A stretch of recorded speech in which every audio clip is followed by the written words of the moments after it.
Wapendwa, tumsifu Yesu Kristo. Karibuni katika tafakari ya neno la Mungu, Dominika ya pili ya Pasaka, ambapo pia inatambulika kama Dominika ya huruma ya Mungu. Karibuni tusikilize muhtasari wa masomo ya siku ya leo. Somo la kwanza linatoka katika kitabu cha Matendo ya Mitume sura ya pili aya 42 hadi 47. Na hapa tutaona jinsi jumuiya ya kwanza ya Wakristo walivyodumu katika fundisho la mitume, ushirika, kusali na kushirikiana mali zao kwa upendo na umoja. Na katika wimbo katikati wa siku ya leo umetoka katika Zaburi ya 118, ambapo Zaburi hii inatukumbusha kwamba Mungu ni mwema na fadhili zake ni za milele, na kwamba wokovu wetu unatoka kwake. Na katika somo la pili siku ya leo linatoka katika waraka wa kwanza wa Mtume Petro sura ya kwanza aya 3 hadi 9, ambapo Mtume Petro anatufundisha juu ya tumaini jipya katika Kristo mfufuka na jinsi imani yetu inavyothibitishwa kupitia majaribu mbalimbali. Na katika somo la Injili siku ya leo linatoka katika kitabu cha Mwinjili Yohani sura 20 aya 19 hadi 31, ambapo tunaona Yesu anawatokea wanafunzi wake, anawapa amani na Roho Mtakatifu. Na tunashuhudia tukio la Tomaso ambaye anatoka katika mashaka hadi kukiri na kusema Bwana wangu na Mungu wangu. Karibuni sasa tuweze tusikilize tafakari hii ya Dominika hii, ambapo ujumbe wa leo ni huruma ya Mungu, msamaha wa dhambi. Leo tunaadhimisha Jumapili ya huruma ya Mungu. Ni siku ya pekee katika kipindi cha Pasaka inayotukumbusha upendo na huruma isiyo na mipaka ya Mungu kwa wanadamu. Ni siku ambayo tunaalikwa kufungua mioyo yetu ili kupokea neema na msamaha wake. Katika somo la kwanza tunaona picha ya kanisa la kwanza linavyoishi. Watu walivyokuwa na moyo mmoja wakishirikiana mali zao na hakuna aliyekuwa na mhitaji kati yao. Hii ilikuwa ishara ya upendo wa kweli na mshikamano wa Kikristo. Katika maisha ya leo, hali ni tofauti sana. Mara nyingi tunaishi kwa ubinafsi, kila mtu akijali maisha yake ya binafsi. Wapo wengi wanaoteseka karibu nasi, maskini, wagonjwa na wenye mahitaji mbalimbali, lakini hatuwajali ipasavyo. Hivyo somo hili linatukumbusha kwamba Ukristo si maneno tu, bali ni matendo ya upendo. Hivyo leo tunaalikwa kujiuliza, je, ninawajali wengine katika jamii yangu? Jaribu kuchunguza watu jumuiani kwako. Kuna maskini, kuna ambao hawana chakula, kuna ambao ni wagonjwa. Je, unawajali? Unawajali kwa hata kile kidogo ulicho nacho? Je, unawashirikiana nao na kile kidogo ulicho nacho? Kidogo ulicho nacho sio lazima kiwe ni fedha, sio lazima kiwe ni chakula. Hata vile vipaji Mungu alivyokupatia, je, unavitumia katika kuwashirikisha na wengine kwa upendo? Au unatumia kipaji chako kutoza watu fedha kubwa kwa sababu wao hawawezi na hawana sehemu nyingine ya kukimbilia? Watu wakija kwako kukuomba wasaidie kitu kupitia kipaji chako, unawaongelea maneno gani? Unawaongelea maneno yenye busara, maneno yenye upole, maneno yenye upendo? Au unawaongelea maneno yenye shari? Hivyo leo tunapaswa kurudi katika mfano huu wa kanisa la kwanza. tunapaswa kuyarudisha maisha yetu katika mfano huu wa kanisa la kwanza, ambapo walikuwa wanaishi kwa mshikamano, walikuwa wanaishi kwa kusaidiana, walikuwa wanajenga jumuiya yenye upendo wa kweli. Siku hizi katika jumuiya zetu wanasali watu jumuiya moja, lakini hawaongei.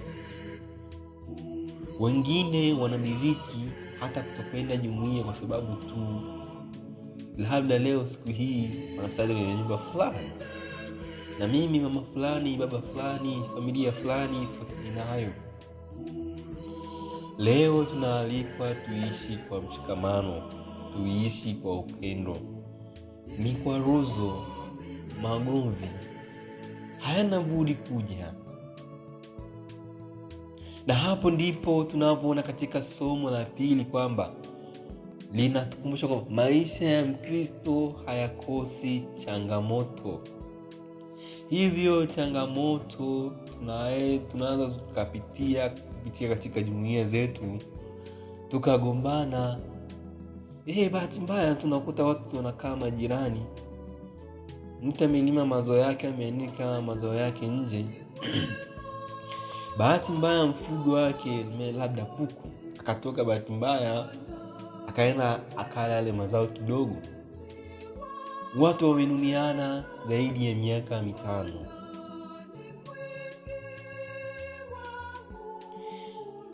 Hivyo kwa kuiga mfano wa kanisa la kwanza, kwenye somo la kwanza tunaalikwa kuishi kwa upendo, na kuishi kwa upendo ni kusameheana.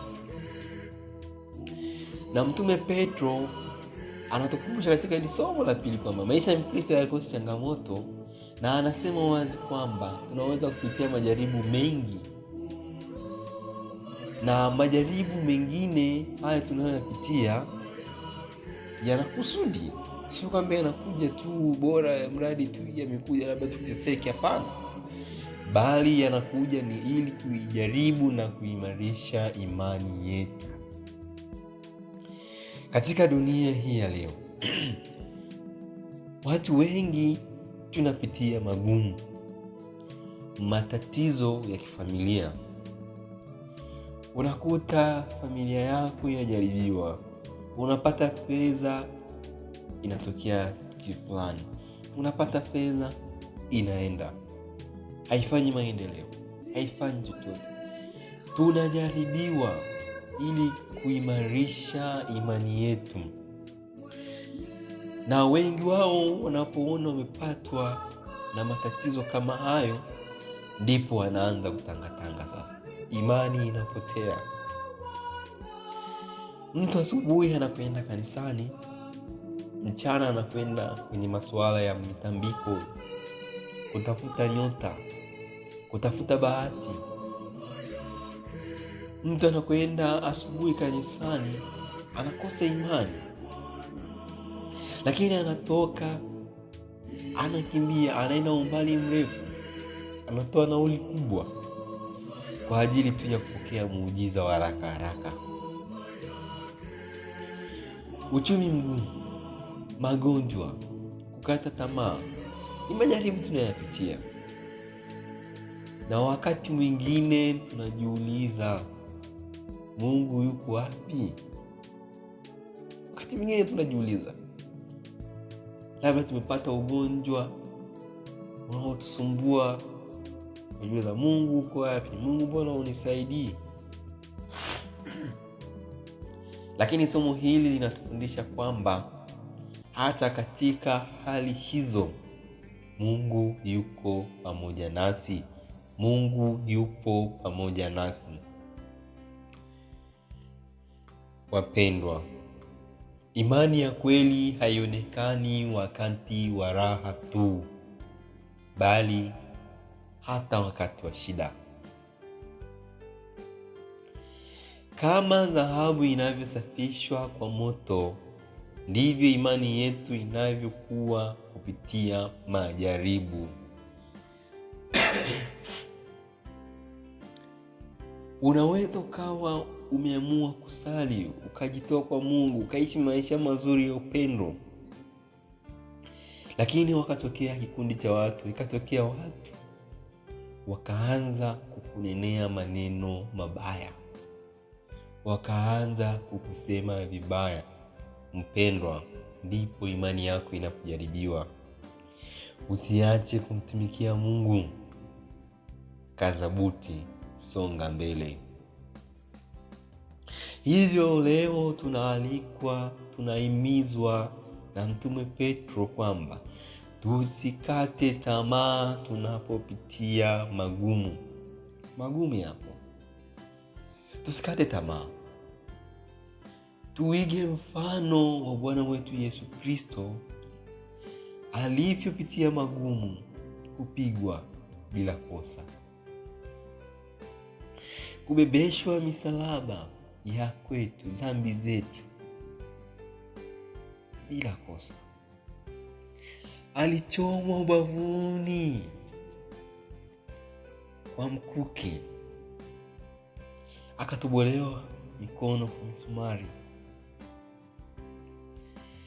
akavikwa taji la miiba. Alivumilia kwa sababu alijua analolifanya ni tendo la wokovu. Kusalitiwa, alivumilia yote.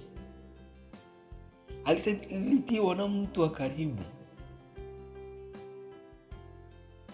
Hivyo tusishangae hata katika familia zetu yule ndugu wako wa karibu ndio anayekusaliti.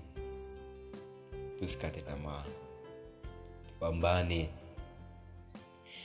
Ndipo imani yetu. Tusikate tamaa wapendwa, tumtumikie Mungu. Tuendelee kumtumainia Mungu. Tukumbuke kwamba kila jambo tunalopitia mwisho wake ni wokovu. Na katika Injili ya leo tunawaona wanafunzi wakiwa katika hali ya hofu, milango imefungwa, wakiwa wamejificha. Hivyo ni katika yale majaribu ambayo tunayoyapitia wakati mwingine katika familia zetu, katika jamii yetu. Wakati mwingine tunakuwa tunaishi na hofu kama hao wanafunzi. Tunakuwa tunajifungia ndani. Wengine tunaogopa kutoka nje kwa sababu watu wanatusema vibaya. Lakini Yesu mfufuka anakuja leo, anakuambia amani iwe kwako. Usiogope, mimi nipo pamoja nawe. Kama alivyowaambia wale wanafunzi. Tena lilikuwa ni neno lake la kwanza kulitamka, amani iwe kwenu. Daima usiogope pale tunapopitia changamoto, pale tunapopitia majaribu. Tukumbuke daima Mwenyezi Mungu ni Mungu mwenye huruma. Hivyo tuwe na amani. Tuondoe hofu. Hii inatuonyesha kwamba Yesu alipowatokea wale wanafunzi na kuambia amani iwe kwenu, inaonyesha kwamba Yesu haji kutuhukumu, bali kutuletea amani hata pale tunapokuwa dhaifu au wenye hofu. Katika somo la Injili hii ya siku ya leo, tunaona mamlaka Yesu aliyowapa wale mitume, mamlaka ya kusamehe dhambi. Na mamlaka ya kusamehe dhambi aliwapatia Roho Mtakatifu. Na hapa tunaona jinsi gani huruma ya Mungu inavyofanya kazi kupitia kanisa. Msamaha wa dhambi. Msamaha huu wa dhambi ni zawadi kubwa ambayo Mwenyezi Mungu ametupatia, ili daima kila tunapoanguka tuweze kurudi kwake kila wakati. Hivyo katika maisha ya kibinadamu kuna mahali itakayofika miili yetu ni dhaifu, tutaanguka. Kama Yesu alivyotuonyesha mfano alivyoanguka mara ya pili, kwamba wakati mwingine unaweza ukaanguka dhambini ukaamka, lakini kupitia miili yetu dhaifu unaweza ukajikuta umeanguka tena dhambini. Bali Yesu alivyoanguka mara ya pili kwa udhaifu wa mwili, kwa kuelemewa na mizigo aliyokuwa ameibeba, aliamka kutuonyesha kwamba nasi si tulio wa dhambi, tutakapoanguka dhambini kutokana na miili yetu dhaifu, daima tusichoke kuamka tena na tena na tena. Na tunapoamka tukimbilie kwenda kwenye sakramenti ya kitubio, sakramenti ya upatanisho. Na ndiyo maana leo Yesu anawapa wale mitume mamlaka ya kusamehe dhambi kupitia uwezo wa Roho Mtakatifu, kupitia nguvu ya Roho Mtakatifu. Na katika injili hii ya leo tunaona tukio lingine ambalo ni la muhimu, tukio la mtume Tomaso. Tomaso hapa anawakilisha hali ya kawaida ya kibinadamu, kutaka kuona ndipo aamini. Na katika dunia hii ya sasa, sisi wa Kristo tumekuwa hatuamini mpaka tuone miujiza. Hatuamini kwamba Mungu yupo mpaka tumuone miujiza, tena miujiza ya haraka haraka. Na ndiyo maana unakuta mtu anaenda kanisani asubuhi, mchana anapanda gari, anasafiri kilomita kwa kilomita kwa ajili ya kumfuata mtu fulani ambaye anatoa upako, anatoa miujiza. Hivyo tunaalikwa leo tuwe watu wa kuamini kupitia huu mfano wa mtume Tomaso.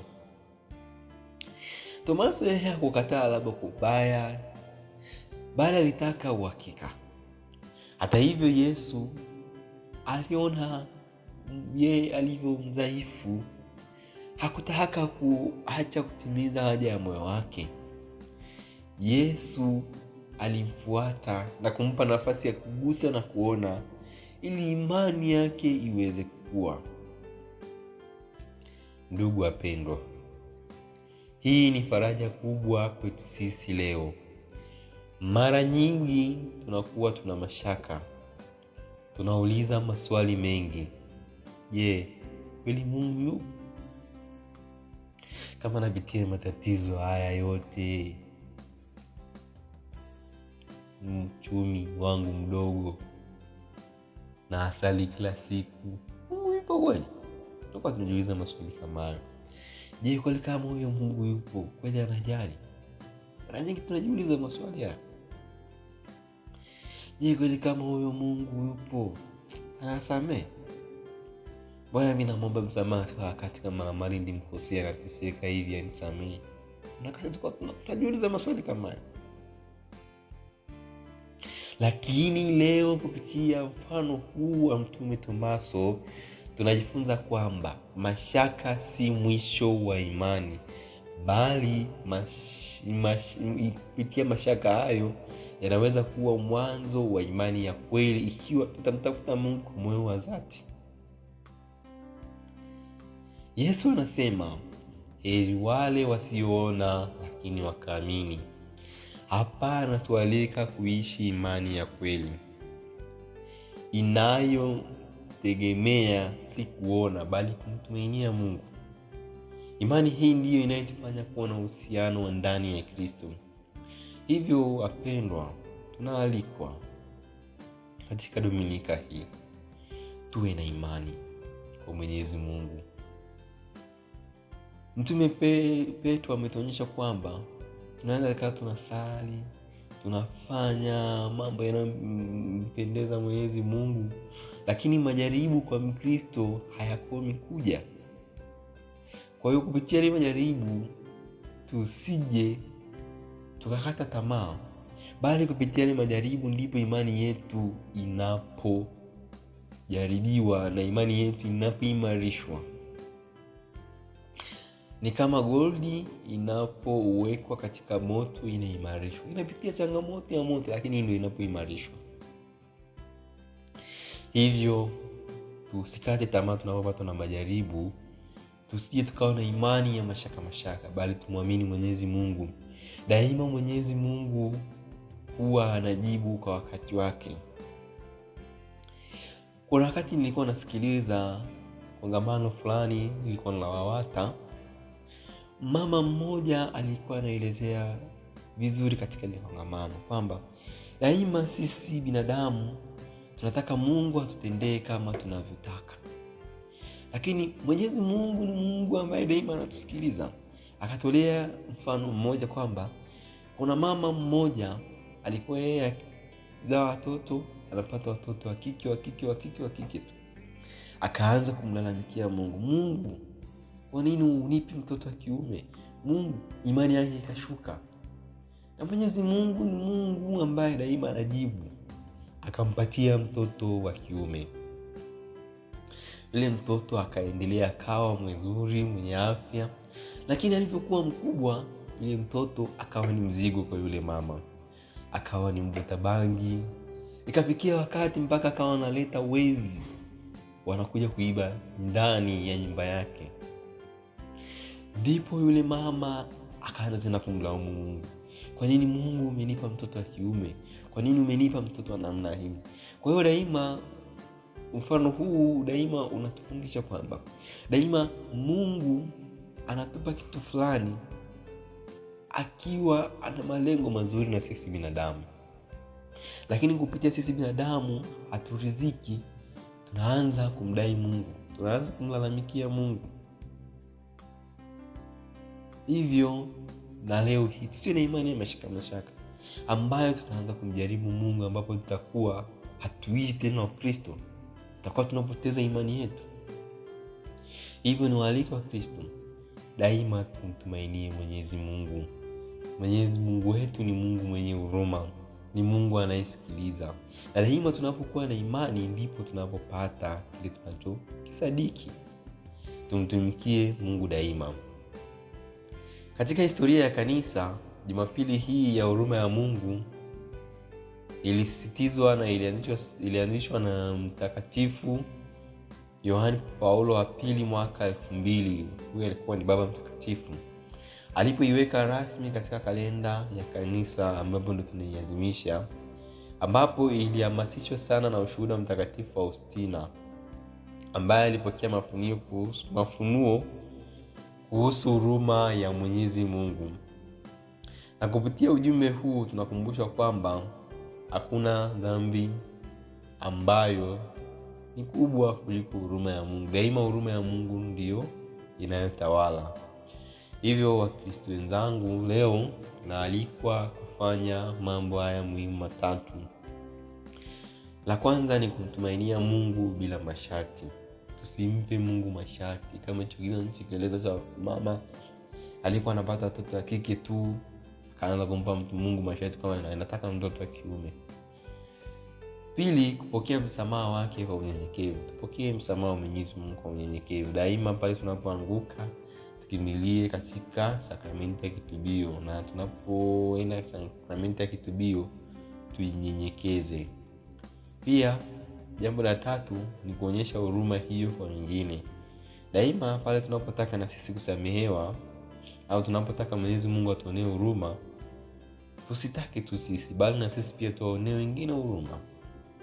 Tuishi kwa upendo, kwa sababu hatuwezi kupokea huruma ya Mungu na kubaki vile vile, bali tunapaswa kuwa vyombo vya huruma hiyo kwa ndugu zetu. Hivyo ndugu wapendwa, Jumapili hii inatufundisha kwamba Yesu anakuja kwetu hata milango yetu ikiwa imefungwa, imani yetu ikiwa iko chini, tukiwa tuna hofu. Daima Yesu yupo kwa ajili yetu, na anakuja kwetu kutuletea amani badala ya hofu. Anabadilisha mashaka yetu kuwa imani. Tusikate tamaa katika maisha, hata kama tuna maswali mengi. Badala yake tumkaribishe Yesu katika maisha yetu, naye atatujaza amani na imani ya kweli, wapendwa. Hivyo siku ya leo tumuombe Bwana wa huruma atusaidie tuweze kuamini hata pale tunapokuwa na mashaka. Atufungulie moyo wa kupokea msamaha wake kwa unyenyekevu. Atufanye tuwe chombo cha huruma yake kwa wengine, na daima tumtumikie yeye. Tumsifu Yesu Kristo. Milele amina. Niwatakie Dominika njema ya huruma ya Mungu. Tusichoke kuwaonyesha wenzetu huruma. Leo niwaalike tuwe na huruma kwa wengine, tuishi kwa upendo, tuwasaidie wengine, msamaha kwa wengine, na yale matendo yote mazuri yafanye, ili Kristo ufuka akae ndani yetu. Daima tuimbe haleluya. Msifu Yesu Kristo.